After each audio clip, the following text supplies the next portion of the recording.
How to work on reincorporating fear foods into your diet. Now, a fear food in the eating disorder community is a food that has been restricted because the person is fearful that it's going to have an adverse reaction. Maybe they're fearful that the second that they eat this food, they're going to gain weight, or they're fearful that they're going to binge on the food. And just to clarify, it's not a food that someone just chooses to not eat occasionally. It's a food that they would never touch under any circumstances. And if they did touch it, they would probably have a panic attack, or sometimes even if just the food was on their plate and they didn't eat it, they would freak out, leave the table, and not eat anything else. So that's what a fear food is. But how we can work on reincorporating those is first and foremost identifying the fear foods. Put them into a list. Categorize them as what's the slightly scary ones, the moderate scary ones, and then the super scary ones. And then hopefully you have a dietitian and or therapist to help you work through them. But if you don't have someone to help you work through them, start with the slightly scary foods, right? So start with picking one of those foods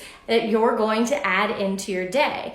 Then what you should do is pick a date and a time and how you're going to eat that food and plan to do it in a situation that feels comfortable. Maybe that means you eat with a spouse or a friend or your family or something like that, but you can do it. It's worth getting to food freedom.